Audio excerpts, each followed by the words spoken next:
everyone. I hope you all are doing great. This is Anu Garg and you are watching World of Life. In this video, we are going to continue our second chapter of biology, that is the tissues. And हमने last video में plant tissue and half animal tissue हम cover कर चुके हैं. Half in the sense हम epithelial and muscular tissue हमारा cover कर चुके हैं. In this video, we are going to cover our connective tissue and the nervous tissue. So let's get started.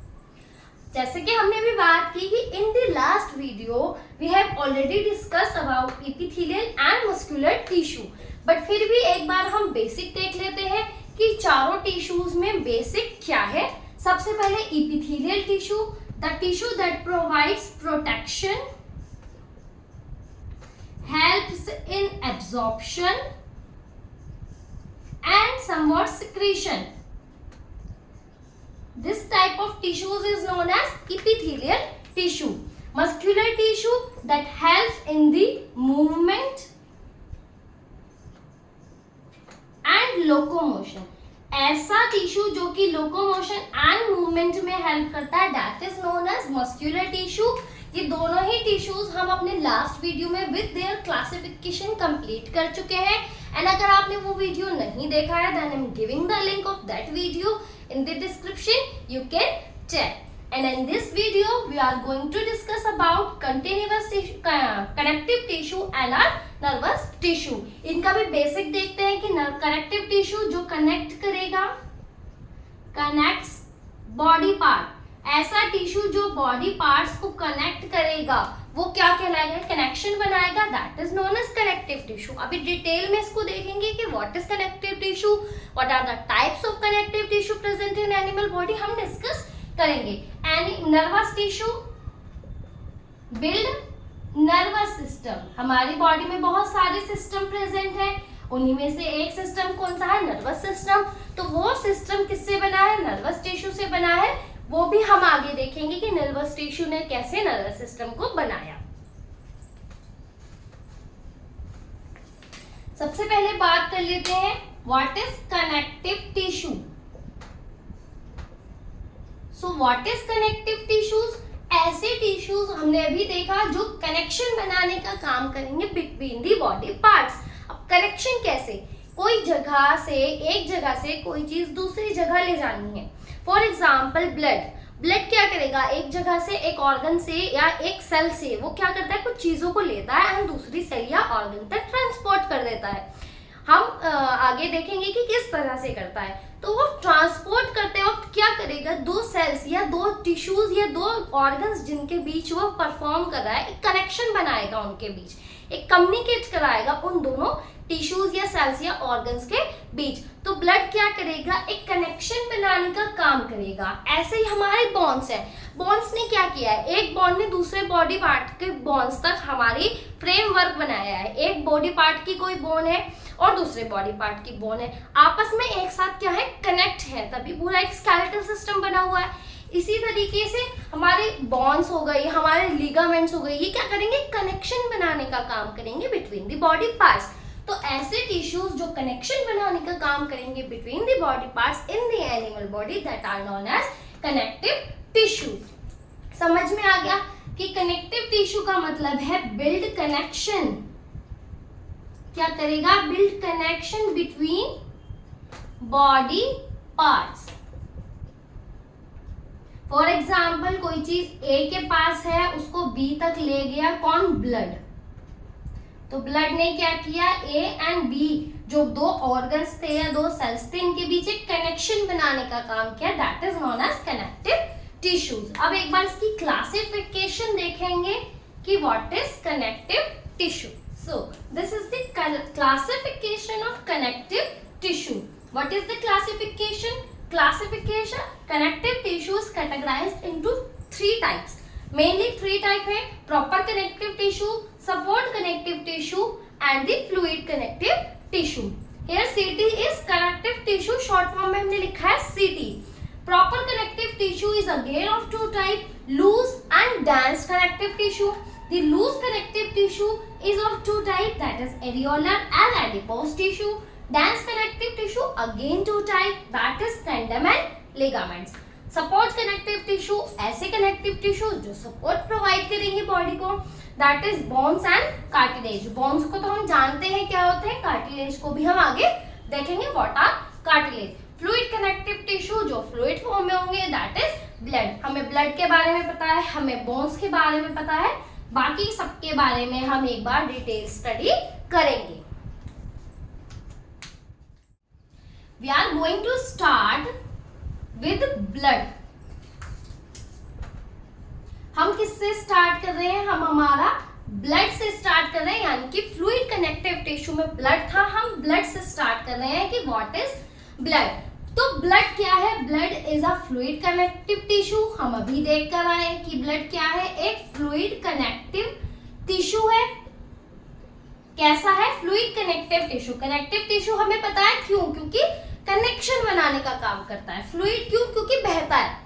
कभी भी फ्लूइड, हमने ब्लड तो देखा ही है, सबने ब्लड देखा है। ब्लड कैसा होता है, लिक्विड होता है, बहता है ना, लिक्विड फॉर्म में होता है। तो ब्लड कैसा है, फ्लूइड कनेक्टिव टिश्यू। दूसरा इसका पॉइंट क्या आएगा, ये कैसा होता है, रेड कलर्ड। कैसा होता है ब्लड हमारा, रेड कलर का। क्या किसी का ब्लड किसी और कलर का है, नहीं, सबका ब्लड ह्यूमन बॉडी में कैसा है, रेड कलर का। एनिमल्स में बेशक हो सकता है दूसरे कलर का, जैसे कि फिशेस वगैरह में होता है, बट एनिमल्स में किस तरह का ब्लड होता है, रेड कलर का ही ब्लड होता है सबका। क्यों रेड कलर का होता है, क्योंकि इसके अंदर क्या प्रेजेंट होता है, हीमोग्लोबिन। ब्लड के अंदर क्या प्रेजेंट होता है, हीमोग्लोबिन प्रेजेंट होता है। शॉर्ट में इसको एच भी लिखते हैं। हीमोग्लोबिन नाम का एक प्रोटीन, हीमोग्लोबिन क्या है, एक प्रोटीन है जो ब्लड में प्रेजेंट होता है, जिस वजह से ब्लड का कलर रेड होता है। अब हीमोग्लोबिन में भी क्या होता है, बहुत ज्यादा कंसंट्रेशन में आयरन इसके अंदर मिलता है। आयरन की प्रेजेंस की वजह से हीमोग्लोबिन रेड कलर देता है हमारी ब्लड को, ठीक है। अब ब्लड में पाया क्या क्या जाता है, हमने अभी देखा ब्लड एक फ्लूइड है, तो फ्लूइड होगा लेकिन इसके अंदर कुछ सेल्स प्रेजेंट होंगी। क्यों, क्योंकि टिश्यू है, टिश्यू क्या है, ग्रुप ऑफ सेल्स है, तो ऑब्वियस सी बात है सेल्स इसके अंदर प्रेजेंट होंगी। तो ब्लड के अंदर जो सेल्स प्रेजेंट होते हैं, सबसे पहली सेल का नाम है आरबीसी, यानी कि हमारी रेड ब्लड सेल। ब्लड के अंदर क्या मिलती है, हमारी रेड ब्लड सेल्स मिलती हैं, जो समवट स्पेरिकल शेप की होती हैं। स्पेरिकल शेप की होती है, इन्हीं के अंदर हीमोग्लोबिन पाया जाता है, जो कैसा होता है, रेड कलर देता है इन आरबीसीज को। आरबीसीज की प्रेजेंस की वजह से ही ब्लड का कलर रेड होता है। क्यों, क्योंकि आरबीसीज का कलर रेड है हीमोग्लोबिन की प्रेजेंस की वजह से। अल्टीमेटली आरबीसीज ब्लड में प्रेजेंट है, तो वो ब्लड को कैसा देती हैं, रेड कलर देती हैं, ठीक है। नेक्स्ट इसमें हमारी होती है डब्ल्यूबीसीज। डब्ल्यूबीसीज को कहते हैं व्हाइट ब्लड सेल्स। इनमें क्या होता है, व्हाइट ब्लड सेल्स, क्योंकि ये व्हाइट कलर की होती है, इनमें हीमोग्लोबिन प्रेजेंट नहीं होता। हीमोग्लोबिन होता तो रेड हो जाती, तो इसीलिए क्या है, व्हाइट ब्लड सेल्स हैं, क्योंकि हीमोग्लोबिन एब्सेंट है। बट इसकी शेप कैसी होती है, कुछ इरेगुलर, यानी कि इरेगुलर शेप की होती है, कोई फिक्स शेप नहीं होती। जैसे अमीबा देखा है, अमीबा की कोई फिक्स शेप नहीं होती, अमीबा इरेगुलर शेप का होता है। सेम एज डब्ल्यूबीसीज भी क्या होती है, इरेगुलर शेप की होती है, कोई फिक्स शेप इनकी नहीं होती है। दूसरा इनका काम क्या होता है, ये अगेंस्ट द पैथोजन एंटीबॉडीज बनाने का काम करती हैं। एंटीबॉडी प्रोडक्शन करती हैं अगेंस्ट, किसके अगेंस्ट में, pathogen. What is pathogen, pathogen का मतलब होता है ऐसे माइक्रोब्स या ऐसे बैक्टीरिया, ऐसे वायरसेस जो क्या करेंगे, बीमारी कॉज करेंगे, कोई डिजीज कॉज करेंगे, that are collectively known as pathogen. जब हमारी एनिमल बॉडी में कोई भी पैथोजन एंटर करता है, तो डब्ल्यूबीसीज कुछ एंटीबॉडीज प्रोटीन्स होते हैं, कुछ प्रोटीन्स को प्रोड्यूस करते हैं, जो क्या करेगी, उस पैथोजन को किल करेगी, ताकि वो इन्फेक्शन कॉज ना कर सके हमारी बॉडी में। तो एंटीबॉडीज क्या है, प्रोटीन्स हैं, अगेंस्ट द पैथोजन बनते हैं। एक और चीज है हमारी कि आरबीसीज को हमारे साइंटिफिकली क्या कहा जाता है, इरेथ्रोसाइट्स कहा जाता है, ठीक है, इन्हें क्या कहा जाता है, इरेथ्रोसाइट्स। ऐसे ही डब्ल्यूबीसीज को कहा जाता है ल्यूकोसाइट्स। ल्यूको का मतलब होता है कलरलेस या व्हाइट, ल्यूकोसाइट्स। नेक्स्ट हमारी इसमें प्रेजेंट होती हैं प्लेटलेट्स। ब्लड में क्या प्रेजेंट होती हैं? प्लेटलेट्स। प्लेटलेट्स का काम क्या होता है? प्लेटलेट्स क्या करती हैं? प्लेटलेट्स हमारी बॉडी में ब्लड क्लॉटिंग का काम करती हैं, क्लॉटिंग ऑफ ब्लड का हेल्प करती हैं। अब क्लॉटिंग ऑफ ब्लड का क्या मतलब होता है? फॉर एग्जांपल हमने देखा है हमें कोई इंजरी हो जाती है, कभी कोई चोट लग जाती है, ब्लड निकलता है, वो ब्लड क्या होता है? कंटिन्यूअस फ्लो नहीं करता रहता हमारी बॉडी से बाहर, कुछ टाइम बाद ब्लड रुक जाता है, बहना बंद हो जाता है। क्यों? क्योंकि ब्लड में क्या प्रेजेंट है? प्लेटलेट्स प्रेजेंट हैं जो क्लोटिंग, जमना, जब ब्लड जम जाता है, रुक जाता है क्योंकि जम गया। जमना क्यों? क्योंकि क्लोटिंग हो गई ब्लड की प्लेटलेट्स की वजह से। प्लेटलेट्स क्या करती हैं? ब्लड को क्लॉट कर देती हैं ताकि ब्लड कोई इंजरी होने के बाद कंटिन्यूअस बॉडी से बहकर सारा का सारा लूज ना हो जाए। इनको साइंटिफिकली क्या कहा जाता है? थ्रोम्बोसाइट्स। थ्रोम्बोसाइट्स। अब ये तीनों ही क्या है? सेल्स है। आरबीसीज, डब्ल्यूबीसीज, प्लेटलेट्स एक सेल है। बट हमने देखा कि ब्लड क्या है? फ्लूइड है। ब्लड कैसा है? फ्लूइड है। तो ये तीनों सेल्स किसी फ्लूइड मैट्रिक्स में पड़ी है, जिस वजह से ब्लड फ्लूइड है। तो ब्लड के अंदर एक फ्लूइड मैट्रिक्स प्रेजेंट होता है, दैट इज प्लाज्मा। प्लाज्मा क्या है? ब्लड का फ्लूइड मैट्रिक्स है, ऐसा फ्लूइड है जिसके अंदर ये सभी सेल्स पड़ी हैं और कलेक्टिवली ये सारी सेल्स और प्लाज्मा मिलकर क्या बनाते हैं? ब्लड को बनाते हैं। क्या हुआ? ये सेल्स हैं। अब सेल्स ब्लड फ्लूइड है, ये तो सेल्स फ्लूइड में नहीं हो सकती, तो इनको एक फ्लूइड चाहिए फ्लो करने के लिए ताकि ब्लड बन सके। तो वो फ्लूइड क्या है? प्लाज्मा है, जो कि एक फ्लूइड मैट्रिक्स है जिसमें ये तीनों सेल्स फ्लोट करती हैं और कलेक्टिवली ये चारों चीज मिलकर क्या बनाती हैं? ब्लड बनाती हैं। प्लाज्मा का काम क्या होता है? प्लाज्मा करता है ट्रांसपोर्ट। ट्रांसपोर्ट में हेल्प करता है किसके? CO2 के, ठीक है, न्यूट्रिएंट्स के, जो हम न्यूट्रिएंट्स लेते हैं उनका, वेस्ट के, इन्हीं सब के ट्रांसपोर्ट में कौन हेल्प करता है? प्लाज्मा। लेकिन CO2 का ट्रांसपोर्ट तो प्लाज्मा ने किया। अब ऑक्सीजन का ट्रांसपोर्ट कौन करेगा? ऑक्सीजन का ट्रांसपोर्ट करती है हमारी आरबीसीज। आरबीसीज का काम होता है ऑक्सीजन को ट्रांसपोर्ट करना। क्यों? क्योंकि इनके अंदर आयरन प्रेजेंट है। HB, हीमोग्लोबिन के अंदर क्या प्रेजेंट है? आयरन प्रेजेंट है। आयरन ऑक्सीजन के साथ बॉन्ड कर ऑक्सीजन को ट्रांसपोर्ट करता है एक प्लेस से दूसरी प्लेस तक, एक सेल से दूसरी सेल तक। तो this is all about blood. हमने देखा साथ साथ कि ब्लड करता क्या क्या है। ब्लड क्या क्या करता है एक बार रिवाइज कर लेते हैं। ब्लड ने क्या किया? ट्रांसपोर्ट किया, ठीक है, CO2 का, O2 का, ठीक है, न्यूट्रिएंट्स का, वेस्ट का, ठीक है। इसने हमें प्रोटेक्शन दी। कैसे दी प्रोटेक्शन? क्योंकि इसमें WBCs प्रेजेंट थी जिन्होंने एंटीबॉडीज बनाई अगेंस्ट द पैथोजन। पैथोजन क्या था? हमें डिजीज कॉज कर सकता था, उसके अगेंस्ट एंटीबॉडीज बनाकर हमें क्या क्या प्रोटेक्शन दी ब्लड ने। दूसरा प्रोटेक्शन क्या दी? हमारी बॉडी में जब इंजरी हुई तो ब्लड बहने लगा। अब वो ब्लड कंटिन्यूअस बहकर हमें डी एनीमिया ना हो जाए, हम एनीमिक ना हो जाए, हमारा सारा ब्लड लॉस ना हो जाए, उसमें किसने हेल्प की? हमें प्लेटलेट्स ने हेल्प की। तो वहां पर भी क्या हुआ? प्रोटेक्शन का काम हुआ।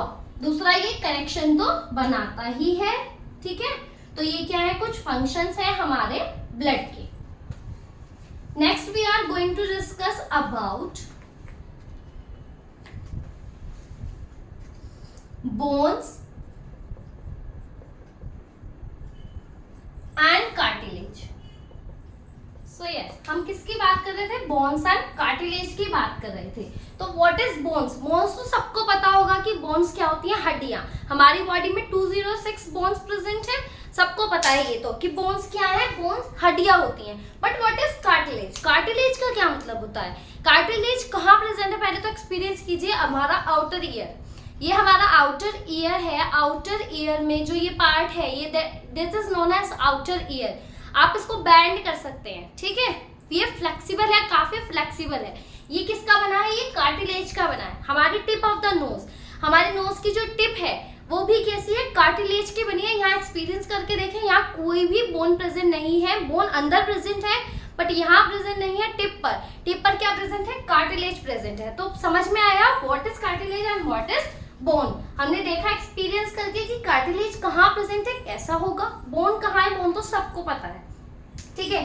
अब बोन एंड कार्टिलेज को in the form of differences समझ लेते हैं कि क्या होता है। बोन कैसी होती है? हार्ड। हमें सबने पता है बोन कैसी होती है? काफी हार्ड होती है।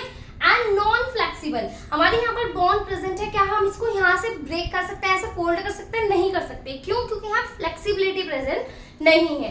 बट कार्टिलेज में क्या होता है? फ्लेक्सिबिलिटी होती है। हमने आउटर ईयर की बात की, इसको हम कैसे भी बेंड कर सकते हैं। क्यों? क्योंकि यहाँ पे फ्लेक्सिबल ही कार्टिलेज प्रेजेंट है। दूसरा ये पोरस, बोन्स जो होती हैं वो पोरस होती है, इनमें पोर्स प्रेजेंट होते हैं। पोर यानी कि बहुत छोटे छोटे छोटे छोटे पोर लाइक स्ट्रक्चर्स प्रेजेंट होते हैं बोन्स के अंदर। बट कार्टिलेज के अंदर किसी भी टाइप के पोर्स जो है वो प्रेजेंट नहीं होते। बोन्स के अंदर ब्लड वेसल्स प्रेजेंट होती हैं। ब्लड वेसल्स मतलब बोन्स के अंदर ब्लड की सप्लाई होती है। ऐसी वेसल्स जिनके अंदर ब्लड बहता है, यानी ट्यूब्स, ऐसी उनको क्या कहते हैं? ब्लड वेसल्स कहते हैं। बोन्स के अंदर ब्लड वेसल्स प्रेजेंट होती हैं, बट कार्टिलेज के अंदर बोन वेसल्स प्रेजेंट नहीं होती, ब्लड वेसल्स नहीं होती। हमारा जो आउटर ईयर है या टिप ऑफ द नोज है, यहाँ पर ब्लड वेसल्स प्रेजेंट नहीं होगी।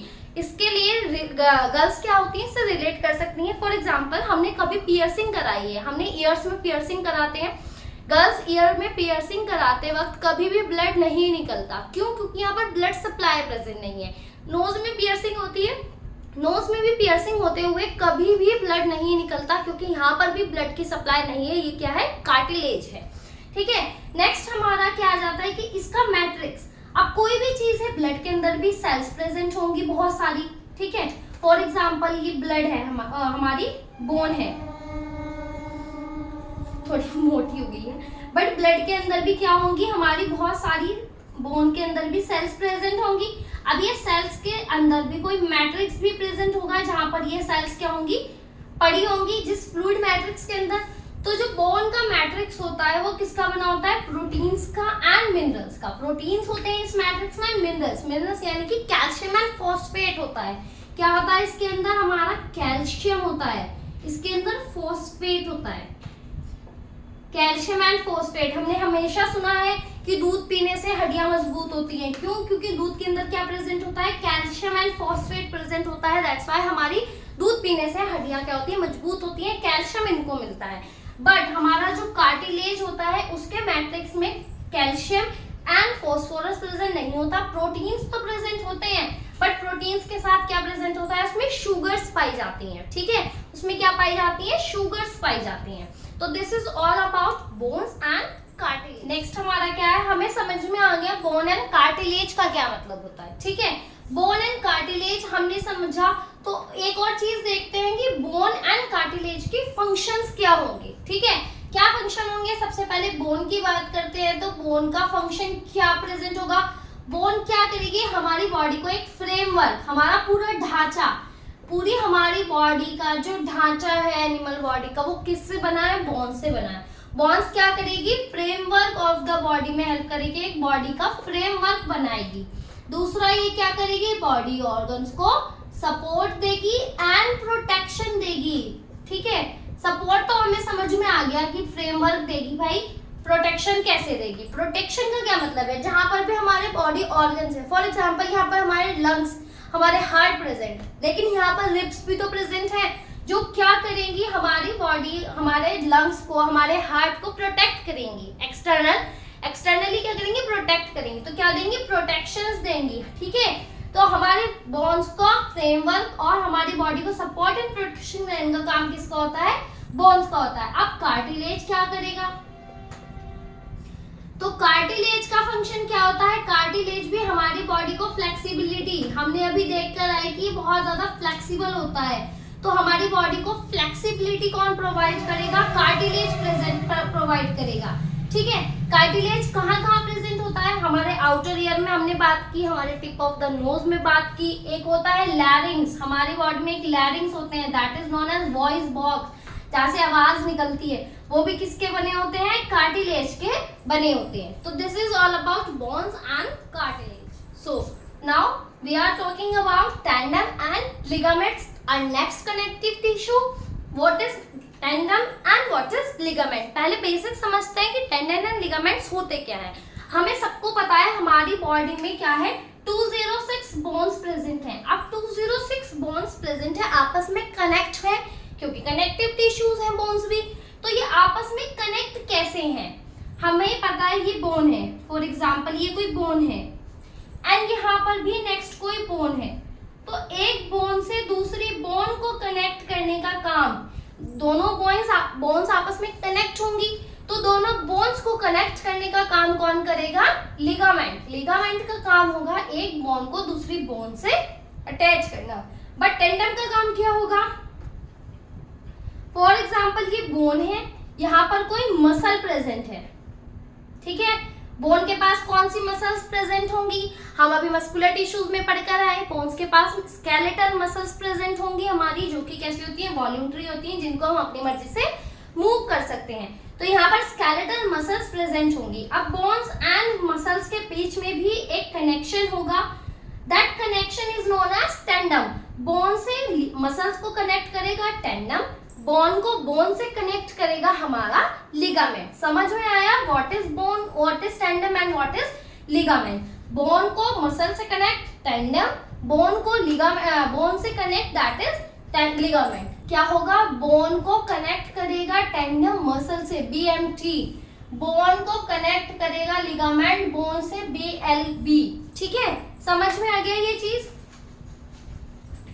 नेक्स्ट क्या है हमारा, इसका डिफरेंसेस देख लेते हैं। हम अभी देखे हैं कनेक्शन बनाता है बोन एंड मसल के बीच, कनेक्शन बनाता है बोन एंड बोन के बीच। नेक्स्ट इसका पार्ट है it is non flexible and hard. हमें बताया ये नॉन फ्लेक्सिबल होता है, हार्ड होगा तभी तो क्या होगा, इससे बोन्स एंड मसल्स के बीच एक कनेक्शन बना पाएगा, ठीक है। बट ये कैसा होता है? फ्लेक्सिबल होता है। क्या होता है? फॉर एग्जाम्पल ये एक बोन है, ये एक बोन है, इनके बीच लिगामेंट होगा, यहाँ से हम अपनी मसल्स को ऐसे मूव कर सकते हैं, हमारी बोन्स को। ये हमारी बोन्स को क्या कर रहा है? फ्लेक्सिबिलिटी प्रोवाइड कर रहा है टू मूव। तो बोन और टेंडन लिगामेंट कैसा होता है? फ्लेक्सिबल होता है एंड स्ट्रॉन्ग तो होगा ही, तभी बोन से बोन को कनेक्ट ये रख पाएगा। नेक्स्ट इसके अंदर आता है, ये हेल्प करता है इन दी मूवमेंट ऑफ बोन्स। कैसे हेल्प करेगा? अब अगर किसी बोन से मसल अटैच है और मसल के बीच टेंडम अटैच है, हमारा मूवमेंट होता है। क्यों? क्योंकि मसल्स होती है हमारी बॉडी में, हम मसल्स की हेल्प से मूव कर सकते हैं। हम पढ़ के रहे हैं मस्कुलर टिश्यू में कि मसल्स क्या करती हैं? मूवमेंट को फैसिलिटेट करती हैं।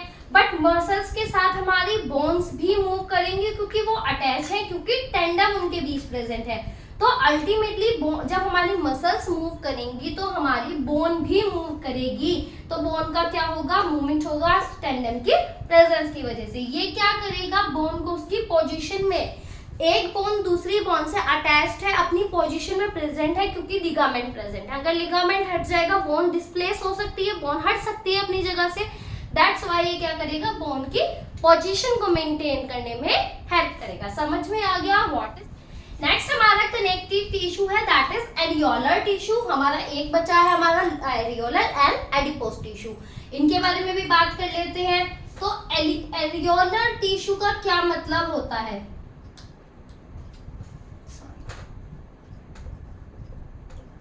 एरियोलर टिश्यू का क्या मतलब होता है? एरियोलर टिश्यू वो टिश्यू है जो हमारी बॉडी में सबसे ज्यादा पाया जाने वाला कौन सा टिश्यू है? Areolar tissue. अबंडेंट क्वांटिटी में प्रेजेंट है areolar tissue in the animal body. सबसे ज्यादा पाया जाने वाला टिश्यू कौन सा है? Connective tissue. And connective tissue में भी कौन सा? Areolar tissue is the abundant tissue present in animal body. अब ये होता क्या है? इसको कहते हैं हमारी बॉडी का फिलिंग टिश्यू, या कह सकते हैं हमारी बॉडी का पैकेजिंग टिश्यू। ये वो टिश्यू है जो हर जगह हमारी बॉडी में प्रेजेंट है। फॉर एग्जाम्पल ये कोई ऑर्गन है, ये कोई ऑर्गन है, इनके बीच में जगह खाली है? नहीं, यहाँ पर क्या प्रेजेंट है? एरियोलर टिश्यू प्रेजेंट है। ये कोई सेल है, ये कोई सेल है, इनके बीच में जगह खाली है? नहीं, यहाँ पे क्या प्रेजेंट है? एरियोलर टिश्यू प्रेजेंट है। ठीक है, हमारे हर बॉडी ऑर्गन्स, हर सेल्स, हर टिश्यूज, जो भी बीच में स्पेस प्रेजेंट है उनके वहां पर क्या भरा हुआ है? एरियोलर टिश्यू हमारा भरा हुआ है। इसीलिए इसको क्या कहते हैं? पैकेजिंग टिश्यू, यानी कि इसने बॉडी की किसी भी पार्ट को खाली नहीं छोड़ा हुआ, भरा हुआ है ये सब जगह। Filling tissue and packaging tissue इसलिए इसको कहते हैं। ठीक है, इसका काम क्या होता है? ये हमारी बॉडी को क्या करता है? एक ये भी सपोर्ट देगा क्योंकि हर जगह भरा हुआ है। एक ऑर्गन और दूसरे ऑर्गन के बीच में जो स्पेस था उसमें ये भरा हुआ है, तो उन ऑर्गन्स की वॉल्स को ये सपोर्ट प्रोवाइड करेगा। क्या करेगा? सपोर्ट प्रोवाइड करेगा, प्रोटेक्शन देगा उनको बाहर रहकर उनके, ठीक है। तो ये क्या करेगा? प्रोटेक्शन करेगा। दूसरा हमने बात की फिलिंग और पैकेजिंग करेगा हमारी एनिमल बॉडी की। नेक्स्ट हमारा आ जाता है एडिपोज टिश्यू। तो एडिपोज टिश्यू क्या होता है? एडिपोज टिश्यू ऐसा टिश्यू है जिसके अंदर भर भर के क्या भरा हुआ है? फैट। क्या भरा हुआ है इसके अंदर? फैट्स भरे हुए हैं इसके अंदर, ठीक है। फॉर एग्जाम्पल ये कोई टिश्यू है, टिश्यू का न्यूक्लियस होगा, यहाँ पर बहुत बड़ा सा क्या प्रेजेंट होगा? फैट ग्लोब्यूल प्रेजेंट होगा जिसके अंदर क्या होगा? फैट भरा हुआ होगा। हम जब खाना खाते हैं तो क्या होता है? बहुत बार ऐसा होता है कि खाना हमारी बॉडी में गया, न्यूट्रिएंट्स बहुत ज्यादा थे, बॉडी को लगा इतने न्यूट्रिएंट्स की तो हमें जरूरत नहीं थी, वो तो बहुत ज्यादा आ गए हैं। तो बॉडी क्या करेगी? उन न्यूट्रिएंट्स को जितने यूज हो गए, बाकी को क्या करेगी? In the form of fat हमारे एडिपोज टिश्यू के फैट ग्लोब्यूल में वो स्टोर कर लेगी, ताकि जब हमें एनर्जी की नीड हो इस फैट को यूज कर एनर्जी बनाई जा सके। तो हमारी बॉडी फैट को स्टोर करती है in the fat globule present है हमारे एडिपोज टिश्यूज के सेल्स में। तो ये क्या करते हैं? फैट को स्टोर करने का काम करते हैं। दूसरा इसका फंक्शन क्या होगा? जब बहुत ज्यादा फैट हमारी बॉडी में होता है तो हमारी बॉडी को टेम्परेचर रेगुलेशन में मदद मिलती है, ठीक है। टेम्परेचर रेगुलेशन में भी मदद मिलती है। जो काम क्या करता है? एडिपोज टिश्यू टेम्परेचर को मेंटेन करने का काम करता है। दूसरा ये काम करता है हमारी बॉडी में, ये क्या है? स्किन के जो नीचे वाली लेयर है उसमें भी भर भर के क्या भरा पड़ा है? एडिपोज टिश्यू भरा पड़ा है, जिस वजह से ऑयल्स वगैरह ये सब क्या हमारे प्रोड्यूस हो रहे हैं फैट्स की वजह से। तो वहां पर भी क्या है? एडिपोज टिश्यू है, तो वहां पर भी ये क्या करेगा? प्रोटेक्शन। हमारी बॉडी में कोई माइक्रोब या बैक्टीरिया या पैथोजन एंटर करेगा तो उसके लिए भी एरियोलर टिश्यू है, एडिपोज टिश्यू हमारे स्किन के नीचे प्रेजेंट है, जो वहां पर बैठे हैं ताकि वो क्या कर सके? पैथोजन से डील कर सके। तो ये क्या था? हमारा कनेक्टिव टिश्यू था, जिसमें हमने हमारा ब्लड, हमारा बोन लिगामेंट, हमारा बोन एंड कार्टिलेज, हमारा tendon ligaments and areolar and adipose tissue हमारा देखा है। नेक्स्ट हम मूव कर रहे हैं हमारे नर्वस टिश्यू की तरफ। सो नेक्स्ट क्या था? हमारा nervous system, nervous tissue. Nervous tissue क्या है? ऐसा टिश्यू जो क्या बनाता है? हमारा नर्वस सिस्टम बनाता है। अब नर्वस सिस्टम क्या है? हमारी बॉडी में सेवरल सिस्टम प्रेजेंट है। सर्कुलेटरी सिस्टम प्रेजेंट है, रेस्पिरेटरी सिस्टम प्रेजेंट है, डाइजेस्टिव सिस्टम प्रेजेंट है, एक्सक्रीटरी सिस्टम प्रेजेंट है, सच दैट हमारी बॉडी में एक क्या है? नर्वस सिस्टम प्रेजेंट है। नर्वस सिस्टम में 3 चीजें इंक्लूड होती हैं, that is brain, spinal cord and nerves. Brain सबको पता है, दिमाग। ब्रेन क्या है? Spinal cord. हमारी ब्रेन क्या है? हमारा पार्ट ऑफ नर्वस सिस्टम है। स्पाइनल कॉर्ड दैट इज क्या कहेंगे स्पाइनल कॉर्ड को? स्पाइनल कॉर्ड क्या होती है?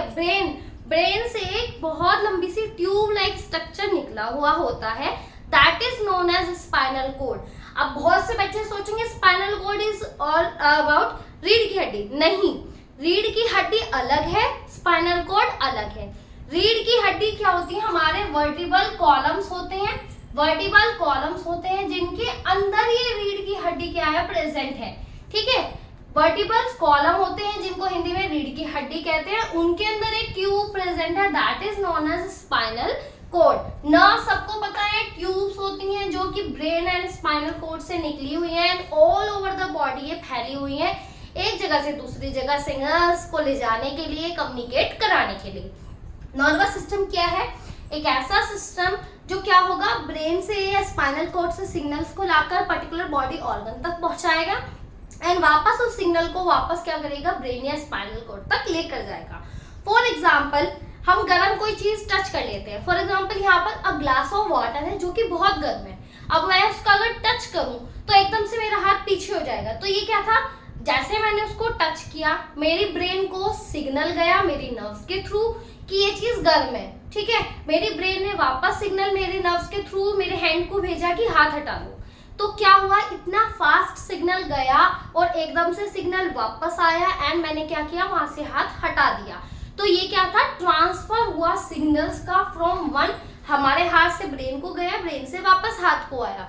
तो ट्रांसफर हुआ सिग्नल्स का फ्रॉम वन प्लेस या वन ऑर्गन टू अनदर या one cell to another, this communication is known as nervous system. ये पूरा कम्युनिकेशन सिस्टम क्या कहलाता है? नर्वस सिस्टम कहलाता है। नर्वस सिस्टम का काम क्या है? सिग्नल्स को ट्रांसफर करना one place to another place. अब नर्वस सिस्टम में ऐसा क्या प्रेजेंट है जो वो ट्रांसफर कर रहा है सिग्नल्स को? उसके अंदर प्रेजेंट है न्यूरॉन्स। जैसे कि किसी भी बॉडी ऑर्गन के लिए या सेल बॉडी के लिए cell is a basic fundamental unit. हम पिछले चैप्टर में पढ़कर आए हैं सेल क्या है? एक फंडामेंटल यूनिट है, basic fundamental structure and functional unit है। पूरी बॉडी की स्ट्रक्चरल और फंक्शनल यूनिट क्या है? सेल है। ऐसे ही नर्वस सिस्टम की स्ट्रक्चरल एंड फंक्शनल यूनिट, सारे स्ट्रक्चर बने हैं, सारे फंक्शंस कौन परफॉर्म कर रहा है? एक single cell, that is known as neuron. बहुत सारे न्यूरॉन्स प्रेजेंट हैं और उन्होंने क्या बना दिया? एक नर्वस सिस्टम बना दिया। ब्रेन भी नर्वस सिस्टम न्यूरॉन्स का बना है, स्पाइनल कॉर्ड भी न्यूरॉन्स की, नर्व्स में भी क्या प्रेजेंट है? न्यूरॉन्स हमारे प्रेजेंट है। तो हम न्यूरॉन को देखेंगे कि अब न्यूरॉन होता क्या है, इसका स्ट्रक्चर क्या है, इसका फंक्शन क्या है। सो ये क्या है? हमारा न्यूरॉन का स्ट्रक्चर है। न्यूरॉन क्या है? एक स्ट्रक्चर एंड फंक्शनल यूनिट है नर्वस सिस्टम की। पूरा नर्वस सिस्टम किससे बना है? न्यूरॉन से बना है। एंड न्यूरॉन सबसे लार्जेस्ट सेल भी है, लॉन्गेस्ट सेल, यानी कि सबसे लंबी सेल भी है ह्यूमन बॉडी की। ये हमने तब भी देखा था जब हमने the functional unit of life हमारा डिस्कस किया, हमारा फर्स्ट चैप्टर। उसमें भी हमने बात की थी कि न्यूरॉन्स लॉन्गेस्ट सेल्स होते हैं ह्यूमन बॉडी के। न्यूरॉन का स्ट्रक्चर कुछ इस टाइप का होता है। क्या होता है? ये एक सेल बॉडी होती है जिसके अंदर न्यूक्लियस, साइटोप्लाज्म, सारे सेल ऑर्गेनेलीज प्रेजेंट होते हैं। इसका साइटोप्लाज्म बाहर की तरफ को एक्सटेंड होकर क्या बना देता है? ब्रांचिंग कर देता है। उन ब्रांचिंग को डेंड्राइट्स बोलते हैं। एक ब्रांच इसकी बहुत लंबी हो जाती है, that is known as axon. Axon के ऊपर एक प्रोटीन की कवरिंग होती है, that is known as myelinated sheath. And axon भी लास्ट में आकर ब्रांच हो जाता है, एक्सोनल ब्रांचिंग या फिर नर्व एंडिंग उस पार्ट को कहा जाता है। तो अब क्या होगा? ये न्यूरॉन ही है structure function unit of nervous system. तो ये न्यूरॉन क्या करेगा?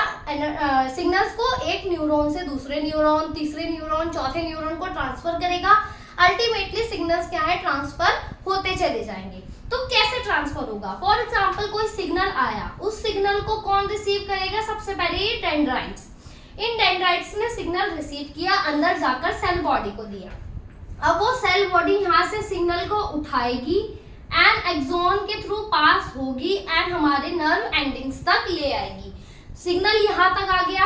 अब सिग्नल यहाँ तक आने के बाद यहाँ कोई और नर्व टिश्यू प्रेजेंट होगा, ठीक है, जो उसके डेंड्राइट्स इस नर्व सिग्नल को यहाँ से यहाँ पर अपने पास ले लेंगे। अब क्या हुआ? एक नर्व न्यूरॉन से दूसरे न्यूरॉन तक सिग्नल्स पहुंच गए। तो ऐसे ही ये न्यूरॉन फिर आगे किसी न्यूरॉन को अपने सिग्नल्स देगा, ऐसे सो ऑन। ये सिग्नल्स न्यूरॉन टू न्यूरॉन पास होते रहेंगे एंड एक कम्युनिकेशन चेन पूरी क्या है? डेवलप होगी। तो इस तरीके से न्यूरॉन क्या करेगा? ट्रांसमिट करेगा हमारे सिग्नल्स को ब्रेन या स्पाइनल कॉर्ड से। ये न्यूरॉन्स कहाँ है? नर्व्स में प्रेजेंट होंगे, ठीक है, ब्रेन में, स्पाइनल कॉर्ड में, सब में यही प्रेजेंट है। तो नर्व सिग्नल्स बने भी इन्हीं से, ट्रांसफर भी इन्हीं से ही होंगे। यही क्या है? स्ट्रक्चर एंड फंक्शन यूनिट है हमारे नर्वस सिस्टम की, ठीक है। तो कुछ इस टाइप का स्ट्रक्चर होता है। ये दो तरह के न्यूरॉन्स हमारी बॉडीज में पाए जाते हैं, माइलिनेटेड शीथ वाले जिनके ऊपर माइलिन की शीथ होगी, और एक ऐसे भी न्यूरॉन्स होंगे जिनके ऊपर ये माइलिन शीथ क्या होगी? एब्सेंट होगी। उन जब माइलिन शीथ एब्सेंट होगी तो वो क्या कहलाएंगे? नॉन माइलिनेटेड न्यूरॉन्स क्या होंगे? वो होंगे, ठीक है, नॉन माइलिनेटेड न्यूरॉन्स, ठीक है। तो ये क्या है? पूरा न्यूरॉन के बारे में। अब न्यूरॉन क्या करता है हम ऑलरेडी डिस्कस करके आए हैं कि ये ट्रांसफर करेगा सिग्नल्स को। हमारे ट्रांसफर होगा सिग्नल्स फ्रॉम ब्रेन या spinal cord to body parts to brain and spinal cord. पूरा ट्रांसमिशन होगा जिस वजह से एक नर्वस सिस्टम क्या होगा? बिल्ड होगा। With this, we have completed our second chapter of biology, that is the tissues. So, if you find this video to be helpful for you, do like, share and subscribe my channel for such knowledgeable videos. And अगर आपको कोई भी doubt है regarding any part of the video, you can comment below in the comment section. Thank you.